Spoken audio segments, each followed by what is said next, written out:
Hey friends, welcome back to another clean with me. Today's cleaning video is super relaxing and I hope you enjoy it. But without further ado, let's get to some cleaning.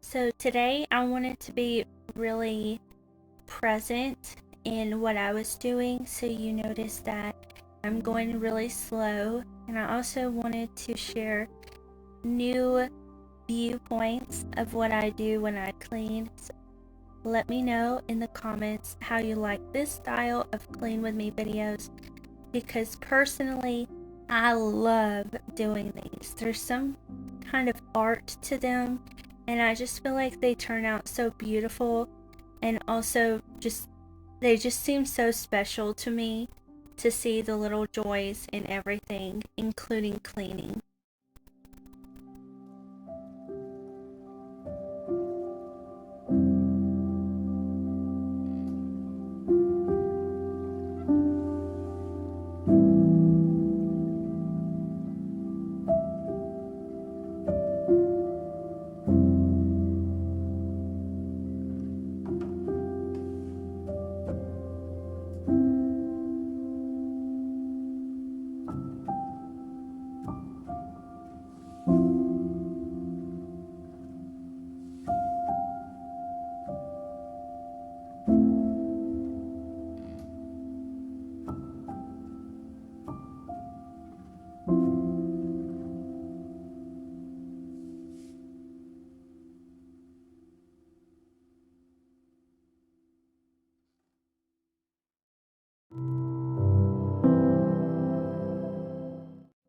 So whenever I slow down and clean like this, it's almost like a form of meditation, which is what I do in the mornings. I take just a very ancient meditation, so just deep breathing in and out and counting each breath. When you focus on breathing, it's almost impossible to think of anything else. So if you're like me and your mind is constantly going to the next thing and always thinking about the future, meditation can be a great way for you to be in the present moment, which is every moment. And so I hope this is also a way that we can slow down and we can just meditate in the moment. And cleaning can be that, it doesn't always have to be so rushed, and it doesn't have to be a chore. You can find joy in cleaning each little thing you do. And I feel like when you are really in the moment as you're cleaning, you notice things differently. And when you're done cleaning that area, like picking up laundry off the floor, you feel some sense of satisfaction, which is a wonderful feeling, isn't it?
If you are enjoying this video so far, I would love for you to subscribe if you're new. It's totally free, and also would be hugely appreciated if you share this with one of your friends that you think would enjoy this video as well.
Alright, so that is the end of today's video. I hope y'all enjoyed this video, and it was a reminder that it is necessary sometimes to slow down and be in the present moment. So I hope this video inspired you in some way, whether it be cleaning inspiration or just to take a moment to be in the present. But I will see y'all back here Monday. I'm gonna skip tomorrow. And I thoroughly enjoyed doing this video. I think this was probably one of the most special videos for me to make because it was so simple but beautiful. So I hope y'all enjoyed it, and maybe I will have some more of these Monday. Okay, bye.